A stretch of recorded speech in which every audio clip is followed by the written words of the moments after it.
Jangan nyalain kita. Nyalain kita. Jangan nyalain kita, monyong. Kali ya nyoba, ternyata rusak.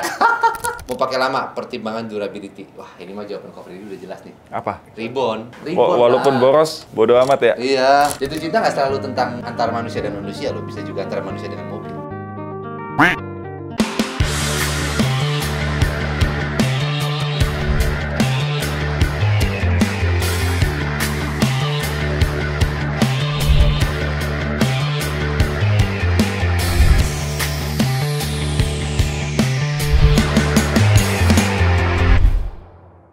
Balik lagi di YouTube Domo Transmisi di Obsesi, obrolan seputar transmisi, episode 46.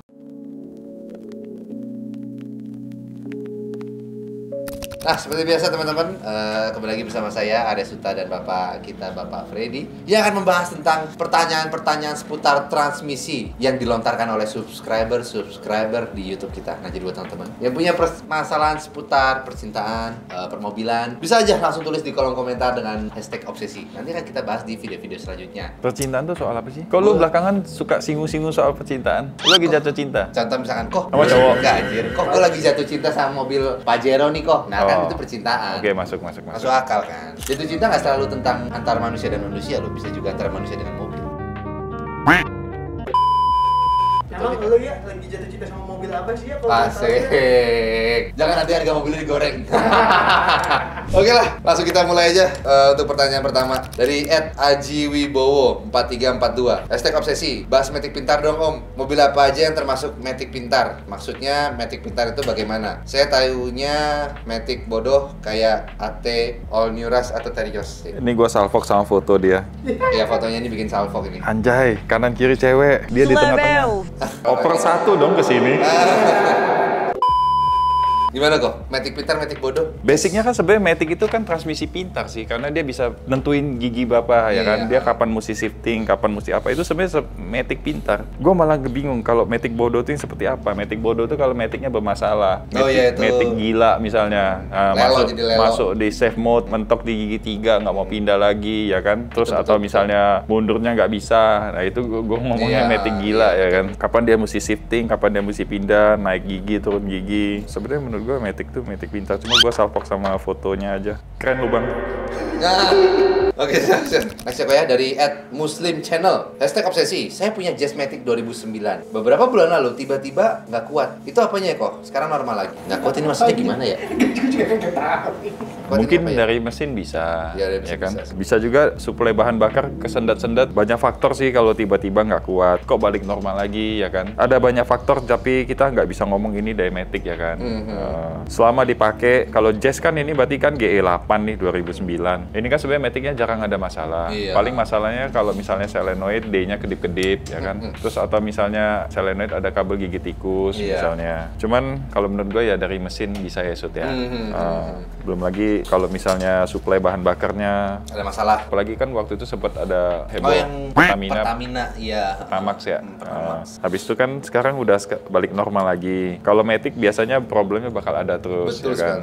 Nggak yang cuma sesekali habis itu hilang, sembuh total tiba-tiba kan nggak mungkin. Sedikit di spill, sebenarnya Jazz GE8 itu yang datang ke sini tuh jarang banget loh, Pak. Termasuk jarang. Malah hampir kayak pernah ya paling ganti oli gitu ya. Bocor ya? Bocor sering. Tapi memang Jazz GE8 ini kayaknya hampir nggak pernah masuk sini gitu. Ada tapi dikit banget. Sama kabel gigi tikus solenoidnya. Biasa indikatornya kan nanti D-nya kedip. Di luar itu sih sebenarnya belum tentu Matic lah kalau untuk problemnya dia ini ya. Dari Bobo Boy. Mata lu Bobo Boy. Ini profile picture-nya Bobo Boy.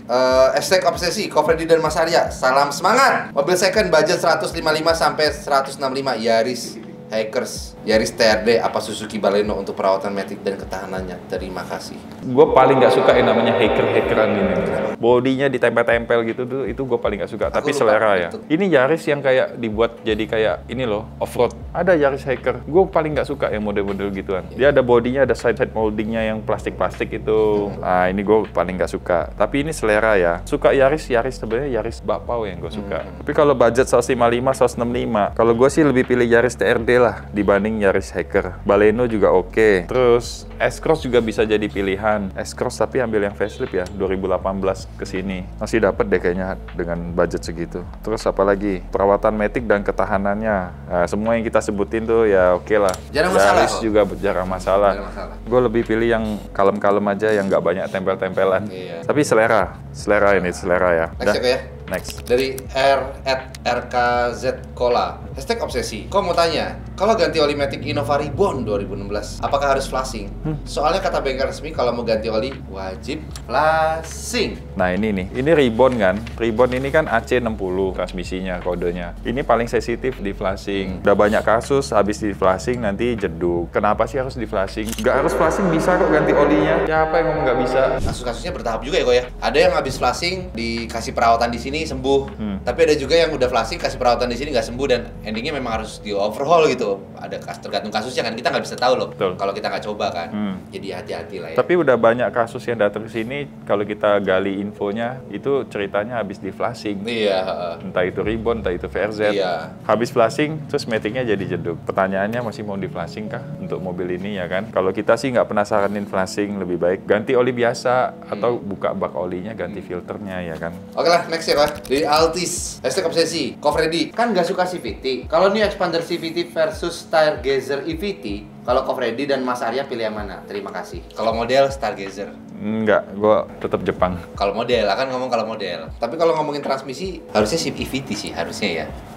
Kayaknya EVT soalnya ini udah kayak next step-nya CVT banget gitu. Iya. Maksudnya kalau kita lihat Belum kayak di ketahuan mobil- kan sampai hari ini ya? Iya, sampai sekarang kan belum ketahuan. Cuma maksudnya Kalau- di Audi pun kan transmisinya sama nih. Ketahanannya chain, ya pakai kan? chain. Cuma Audi bukan berarti transmisinya nggak bisa rusak. Ada juga kan beberapa kasus Audi A4 ya yang udah EVT ya. Itu yang maticnya bermasalah. Kalau di Audi namanya EVT juga kok atau beda? Aku Enggak, lupa. CVT. CVT ya. Heeh. Kalau kau gimana? Tetap expander kok. Ya karena gue nggak suka. Makanya kadang nggak objektif kalau tanya gue ya. Karena gue lihat resale value-nya. Iya, heeh. Karena gue pakai mobil itu Nggak selamanya berusaha untuk nggak selamanya. Iya. Karena ini kan mobil umum nih. Iya, heeh. Ada rezeki kita jual lagi. Iya. Berarti kalau pakai misalnya 5 tahun ada rezeki gue jual, ya gue nggak mau harganya terlalu jatuh. Ya itu makanya gue pilihnya expander. Expander ya lu pakai 5 tahun juga Ya harganya segitu-segitu aja lah. masih oke lah. Masih oke lah. Heeh. Udah lah, next ya kok ya. Ya. Dari @fajar Julius 6184. #obsesi. Kau mau tanya budget 250 juta, bingung pilih Innova Reborn, bensin second atau mobil baru? Tahun atau muda. second tahun muda kayak RAS, Terios, XL7. Mau pakai lama, pertimbangan durability. Wah, ini mah jawaban Ko Freddy udah jelas nih. Apa? Reborn. Walaupun lah. boros, bodo amat ya. Iya. Ini kan bensin nih. Ini bensin. Kalau gue sih udah pasti gue pilihnya Reborn. Karena gue lama pakai Innova, susah move on. Jujur ngomong gue susah move on. Kalaupun dari Innova gue mau pindahnya baliknya ke Reborn. lagi, kan? Balik ke Innova lagi. Tapi Innova memang sensasi setirnya tuh beda sih. Om. Om banget. XL7 bagus, XL7 nggak jelek. Cuman Rasterios kalau itu ya pernah kita bahas di Iya. video-video sebelumnya. Nggak gitu suka, karena dulu pernah punya Ras. Gue tau lah bantingannya kayak gimana Kau gitu. punya RAS atau punya Avanza kok? Avanza pernah, Trust pernah punya, Oh. CR-V pernah, lumayan lah ada beberapa mobil lah. Kan dulu jual beli.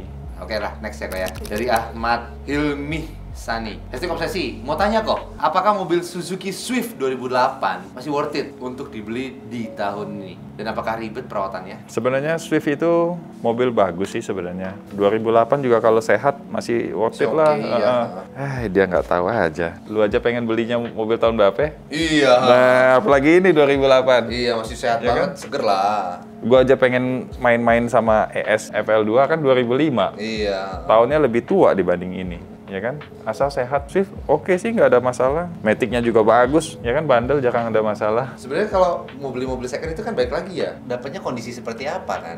Kita nggak bisa bilang, oh Swift bagus, tapi kalau misalkan dia ternyata dapatnya kondisinya nggak sehat, nggak seger, ya mau ngomong bagus dari mana gitu kan? Duh. Kita mau bilang mobil ini jelek, tapi kalau ternyata orang itu dapatnya kondisinya seger, ya bagus mobil itu, enak gitu. Betul. Ribet nggak perawatannya? Nggak. Suzuki nggak ribet. Nggak ada rusak-rusaknya. Lah kapas rem aja R3 sampai 10 tahun mau ganti, gila nggak? Nah, sebenarnya barangnya bagus loh. Lagian bentuknya juga Khas lah. mungil-mungil gimana gitu. Kalau Swift agak khas. Cuma kalau Swift, kalau gue pribadi gue lebih suka yang 2014 ke sini. yang lampu depannya gede, terus yang dashboardnya kayak R3 sama persis. Nah itu gue lebih suka model itu. Nah bukan Swift yang gen pertama. Oke lah, next ya Ko ya? Ya. Dari @Bram Ferdinand Saragi 13. Hashtag obsesi Menggeber. menggeber.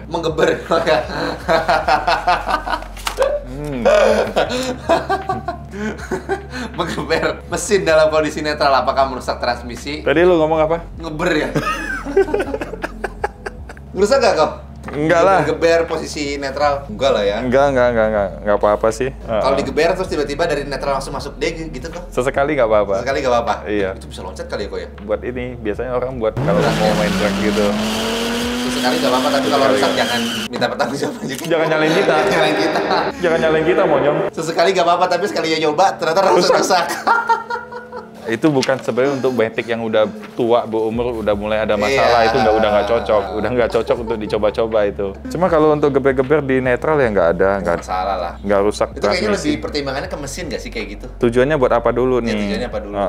Geber-geber itu kondisi netral apakah merusak transmisi? Iya, masa lagi jalan di lampu merah, tiba-tiba digeber-geber gitu kan aneh banget ya? Itu biasanya ya, Sud. Habis ganti knalpot. Oh iya. Pengen ngetes bunyi-bunyinya nih, Bunyi-bunyian. terus lagi gatel, lagi seneng sama bunyi-bunyi mobil knalpot kan, makanya digeber-geber gitu. Kan lu juga mau gitu, itu dia. Enggak lah, kita mah enggak. Memang ya kita mah standaran aja lah. Asik. Standaran aja lah. Sleeper ya, Apa tuh? sleeper. Apa tuh? Kalem, nggak berisik, nggak apa, tahu-tahu nyalip aja. Oh iya. Gitu aja kita Hah? standaran aja. Tahu-tahu nyalip yang bunyinya berisik. Apa nggak malu 2 kali tuh? Terus kalau mobil datang mah beda lagi kok.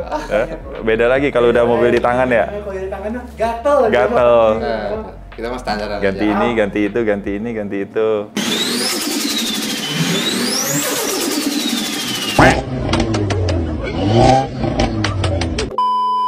Udahlah cukup ya kok ya? Udah cukup. Oke, jadi buat teman-teman nih yang punya pertanyaan seputar percintaan, masalah mobil, terus mau mobil second, langsung aja tulis di kolom komentar dengan hashtag obsesi. Nanti akan kita bahas di video-video selanjutnya. Dan buat teman-teman juga yang suka denger-denger nih tentang mitos-mitos mobil Matic, langsung aja tulis di kolom komentar, nanti akan gue bahas dengan Ko Freddy. Dan buat teman-teman juga nih yang punya masalah mobil Matic, yang tinggal di daerah sekitar Jabodetabek, bisa langsung aja datang ke Domo Transmisi Pusat di Kelapa Gading. Atau teman-teman yang tinggal di daerah sekitar Bintaro, bisa aja langsung datang ke Domo Transmisi yang ada di Bintaro. Dan untuk Bandung kita sudah buka di Padalarang. Jadi teman-teman gak usah takut lagi nih untuk warga Bandung. Dan terakhir untuk Jawa Timur, Domo Transmisi telah buka di Lontar. Paling segitu aja untuk video kali ini. Jangan lupa like, comment, dan subscribe YouTube Domo Transmisi. Dan jangan lupa juga untuk follow Instagram dan TikTok kita di Domo Transmisi. Domo Transmisi, Dr. Matic.